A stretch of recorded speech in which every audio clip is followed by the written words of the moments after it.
Hello friends, welcome back to filmy professor. तो जैसा कि आपने रणनीति के सीजन 1 के 5th एपिसोड में देखा था, इंडिया और पाकिस्तान अपनी अपनी आर्मी सीपैक के एरिया पे डिप्लॉय कर देता है और अटैक करने के ऑर्डर्स का वेट कर रहे होते हैं। इस एपिसोड की स्टार्टिंग 8 साल पहले हुए सर्बिया के ऑपरेशन से होती है। हम देखते हैं कश्यप की टीम एक टारगेट को एलिमिनेट करने की तैयारी करती है। टारगेट का नाम हाफिज रहमान रहता है, जिसे हमने पहले एपिसोड में देखा था। उसकी आइडेंटिटी कंफर्म होते ही कश्यप की टीम आगे बढ़ती है और उसको मार देती है। उसको ठोकने के बाद उनको पता चलता है कि ये कोई और है, और तभी वहीं हाफिज अपने आदमियों के साथ आता है और कश्यप की पूरी टीम को मार देता है। हाफिज उनको मारने के बाद भागने लगता है, तभी कश्यप उसका पीछा करता है और उन लोगों के बीच जम के फायरिंग होती है।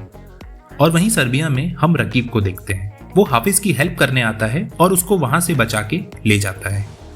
चलिए अब प्रेजेंट टाइम पे चलते हैं। इंडियन आर्मी चीफ दत्ता को कॉल करते हैं और बताते हैं कि हम हमले के लिए पूरी तरह रेडी हैं। वो उससे पूछते हैं क्या हम आगे बढ़ सकते हैं। दत्ता कश्यप से सेम चीज पूछता है। तब कश्यप उससे वेट करने को कहता है। वहीं पाकिस्तान में भी टेंशन का माहौल रहता है। पाकिस्तान के मिनिस्टर पीएम से अभिमन्यु को वापस भेजने के लिए बोलते हैं। वो कहते हैं कि अगर किसी वजह से कोई बड़ी जंग छिड़ गई तो हमारे पास बस 5-6 दिन का असला है लड़ने के लिए, उसके बाद हमारा हारना तय है। अटैक के 20 मिनट पहले पाकिस्तान के चाइनीज एम्बेसडर दत्ता से बात करते हैं। वो कहते हैं कि अगर हम आपके पायलट को छोड़ दें तो आप सीपैक पे अटैक नहीं करेंगे, राइट? ये सुन के दत्ता कहता है बिल्कुल, हम भी पीस चाहते हैं। अगर हमारा पायलट हमारे पास सही सलामत आ जाता है तो हम कोई एक्शन नहीं लेंगे। और फिर चाइना के प्रेसिडेंट पाकिस्तान के पीएम को कॉल करते हैं और उनको अभिमन्यु को रिलीज करने को बोलते हैं। पीएम प्रेसिडेंट से बात करने के बाद अपनी कैबिनेट के पास वापस आते हैं और उनको बताते हैं कि हम पे चाइनीज का बहुत प्रेशर है। तब रकीब उनसे कहता है रिलीज कर दो पायलट को, अब उसको यहाँ रखने का कोई फायदा नहीं है। हम उनको इस वॉर में नहीं हरा सकते, हम उनको उस वॉर में हरा सकते हैं जो हम हमेशा से जीतते आए हैं, war of narrative. Raqib Abhimanyu के रिलीज का पूरा प्लान बनाता है। और वहीं दिल्ली में दत्ता को भी अभिमन्यु के रिलीज होने की न्यूज मिलती है। वो अपनी पूरी टीम को कांग्रेट्स करता है। सब बहुत खुश रहते हैं, पर तभी मनीषा कश्यप के पास आती है और उससे कहती है पाकिस्तान अभिमन्यु की रिहाई को सिंपल नहीं रखेगा। और फिर वहीं रकीब अपनी मीडिया पार्टनर के साथ मिलके एक प्लान बनाता है, जिसके पहले स्टेज में पाकिस्तान के आर्मी चीफ मीडिया के सामने इंडिया को एक गैर जिम्मेदार मुल्क बताते हैं। वो कहते हैं इन्होंने अपने पायलट को 50 साल पुराना प्लेन देके मरने भेज दिया। स्टेज 2 में पाकिस्तान के पीएम खुद इंटरनेशनल मीडिया में अभिमन्यु की रिलीज की न्यूज देते हैं। रकीब के इस प्लान की वजह से पाकिस्तान की एक नई और अच्छी इमेज बन जाती है, जिसको सोशल मीडिया और मेन स्ट्रीम मीडिया में बहुत पॉजिटिव रिस्पॉन्स मिलता है। और फिर अभिमन्यु सही सलामत बाघा बॉर्डर से इंडिया आ जाते हैं। अभिमन्यु को रिसीव करने के लिए इंडियन एयरफोर्स के एक ऑफिसर आते हैं। अभिमन्यु उनको बताता है कि उसने पाकिस्तानी SX-16 को शूट डाउन किया है। ये सुन के ऑफिसर हैरान हो जाते हैं। तब अभिमन्यु उनसे कहता है मुझे लगा आप लोगों को ये बात पता होगी। वो ऑफिसर तुरंत एयर मार्शल को ये बात बताते हैं। वहीं हम देखते हैं रकीब का प्लान काम कर रहा होता है। इंडिया में भी पाकिस्तान के अच्छे बर्ताव की बातें शुरू हो जाती हैं। अगले सीन में हम दत्ता को देखते हैं। वो अपनी टीम को बताता है कि एयर मार्शल ने कंफर्म किया है अभिमन्यु ने एक SX-16 को शूट डाउन किया है। ये सुन के कश्यप कहता है सर, ये बहुत बड़ी न्यूज है। हमारे 50 साल पुराने जेट ने एक नई टेक्नोलॉजी के जेट को शूट डाउन किया है। ये खबर बाहर आनी चाहिए।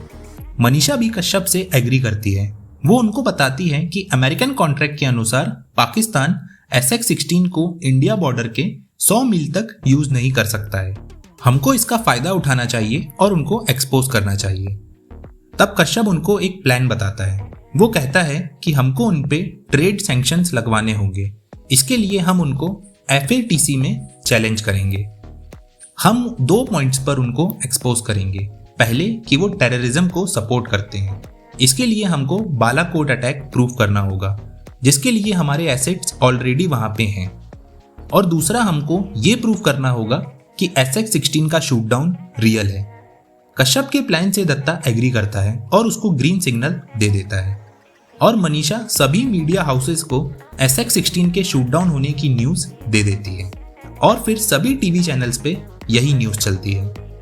वहीं पाकिस्तान में हम रकीब को देखते हैं नजीब के साथ। जी हाँ, नजीब बालाकोट एयर स्ट्राइक से बच जाता है। रकीब उसको बताता है कि कैंप में कोई जासूस था, उसके बारे में पता करो और मार दो। रकीब की बात सुन के नजीब अपने आदमियों को कॉल करता है और उन्हें काम पे लगा देता है। वहीं अगले सीन में हम नित्रा और इकबाल को देखते हैं। वो दोनों अपने हैंडलर के पास आते हैं और वहां से इंडिया कश्यप से बात करते हैं। कश्यप उनको बताता है कि हमको बहावलपुर और बालाकोट के कैंप का प्रूफ चाहिए। ये सुन के इकबाल उससे कहता है, सर ये डेटा 2 जगह था, एक बालाकोट में जो कि डिस्ट्रॉय हो गया और दूसरा याकूब के डेस्कटॉप में जो कि बहावलपुर में है।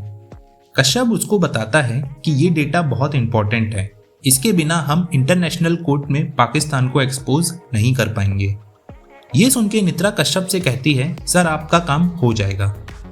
फोन कट होते ही उनका हैंडलर रूम में आता है कुछ खाने का सामान लेके और तभी नित्रा उसको जान से मार देती है।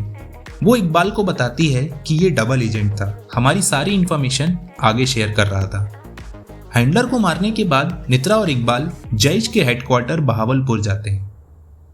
नजीब और नित्रा की वहां बहस होती है और तभी हम याकूब को देखते हैं। वो थोड़ा घायल रहता है पर वो भी एयर स्ट्राइक से बच जाता है।